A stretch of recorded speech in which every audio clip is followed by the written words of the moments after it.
श्रीराम जय जय राम। नाम कसे घ्यावे?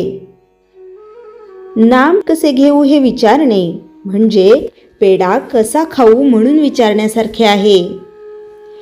पेढा कोणत्याही बाजूने खाल्ला तरी गोडच लागतो, तसे नाम कसेही घेतले तरी ते आपले काम करतेच करते. पेढा ज्याने खाल्ला आहे तो पेढा कसा खाऊ असे विचारणार नाही, तसे नाम घेणारा मनुष्य नाम कसे घेऊ म्हणून विचारणार नाही. शेतात बी पेरतात तेव्हा त्याचे तोंड वरच्या बाजूला आहे की नाही हे पाहत नाहीत. बी शेतात पडते तेव्हा ज्या तोंडातून मोड यायचा असतो ते तोंड कोणत्या तरी एका बाजूला खाली किंवा वरही असू शकेल, पण जेव्हा मोड बाहेर पडतो तेव्हा त्याची दिशा मुळात कोणत्याही बाजूला असली तरी तो वळण घेऊन जमिनीतून वरच येतो. तसे नाम कसेही घेतले तरी घेणाऱ्याची ते योग्य दिशेने प्रगती करून त्याला योग्य मार्गावर आणून सोडील. म्हणून कसेही करून नाम घ्यावे. नाम घेताना कोणती बैठक असावी किंवा कोणते आसन घालावे हा प्रश्न म्हणजे श्वासोच्छ्वास करताना कोणत्या तऱ्हेची बैठक असावी असे विचारण्यासारखा आहे. समजा एखाद्याला दमा झाला आहे तर तो काय करतो? तो अशा तऱ्हेने बसण्याचा किंवा पडण्याचा प्रयत्न करतो की जेणेकरून श्वासोच्छ्वास कष्टाशिवाय व्हायला मदत होईल. म्हणजे श्वासोच्छ्वास सुलभ रीतीने कसा चालेल हे त्याचे ध्येय असते. आणि मग त्याकरिता देहाची बैठक कशीही ठेवावी लागली तरी चालते. श्वासोच्छ्वास विनाकष्ट चालू ठेवणे हे जसे त्याचे ध्येय असते, तसे नाम अखंड कसे चालेल हे आपले ध्येय ठेवावे आणि त्याला मदत होईल, व्यत्यय येणार नाही अशा तऱ्हेची कोणतीही बैठक असावी. बैठकीला फार महत्त्व देऊ नये. समजा आपण पद्मासन घालून बसलो आणि काही वेळाने पाठीला कळ लागली तर आपले लक्ष नामापेक्षा देहाकडेच लागेल. म्हणजे नाम घेता घेता देहाचा विसर पडण्याऐवजी देहाची स्मृतीच वाढल्यासारखी होईल. म्हणून नामस्मरणात खंड न व्हावा हे ध्येय ठेवून त्याला अनुकूल अशी ज्याच्या त्याच्या प्रकृती धर्माप्रमाणे कोणतीही बैठक ठेवावी. भगवंताच्या नामाला शरीराचे कसलेही बंधन नाही, हेच तर नामाचे महात्म्य आहे. मनुष्याच्या कोणत्याही अवस्थेमध्ये भगवंताचे स्मरण सहज ठेवता येण्याचे एकच साधन आहे आणि ते म्हणजे त्याचे नाम होय.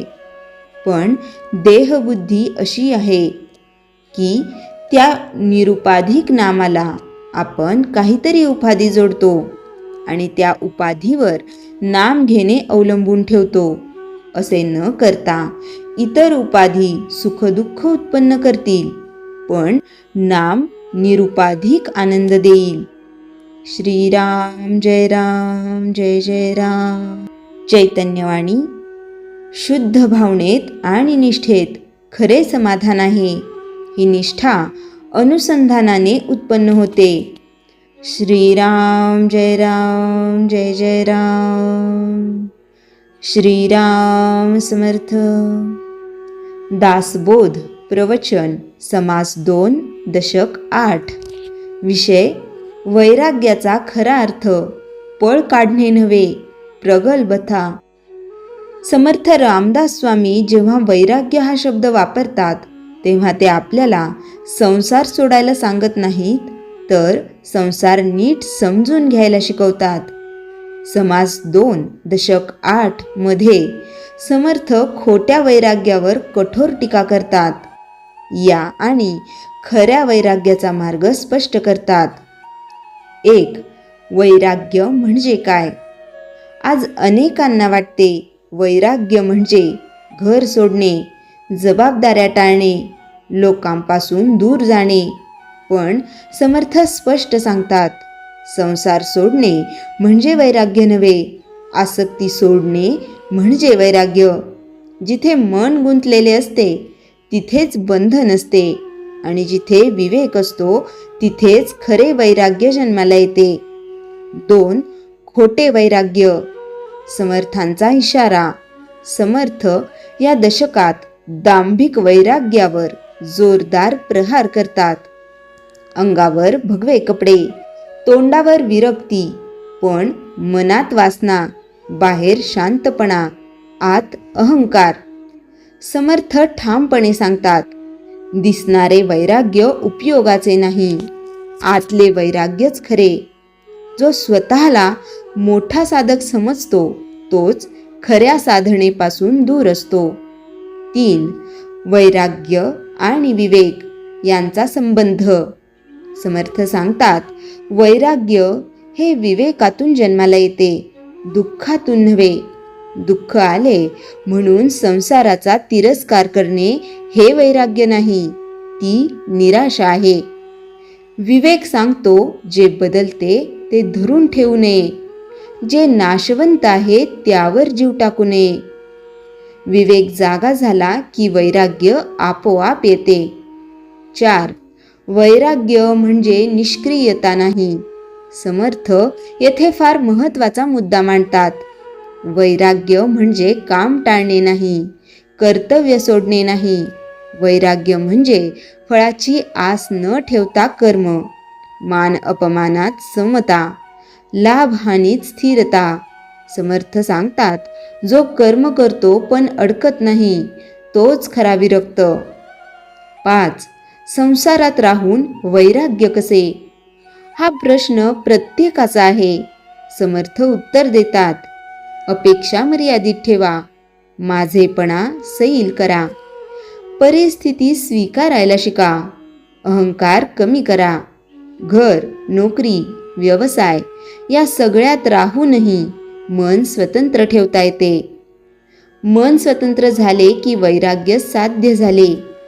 6. आजच्या जीवनासाठी संदेश.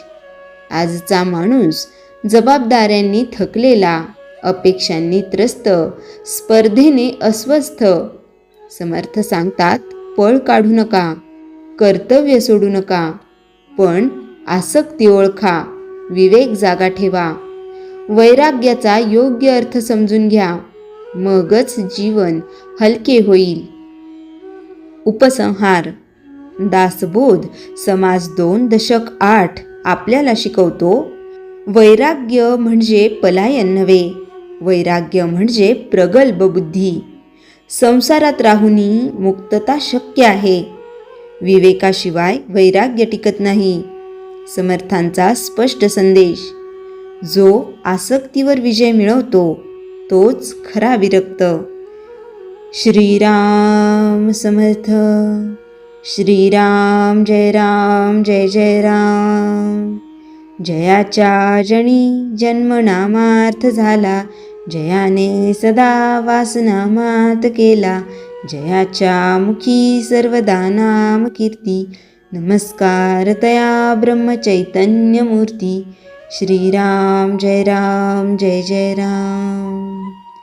जानकी जीवन स्मरण जय जय राम.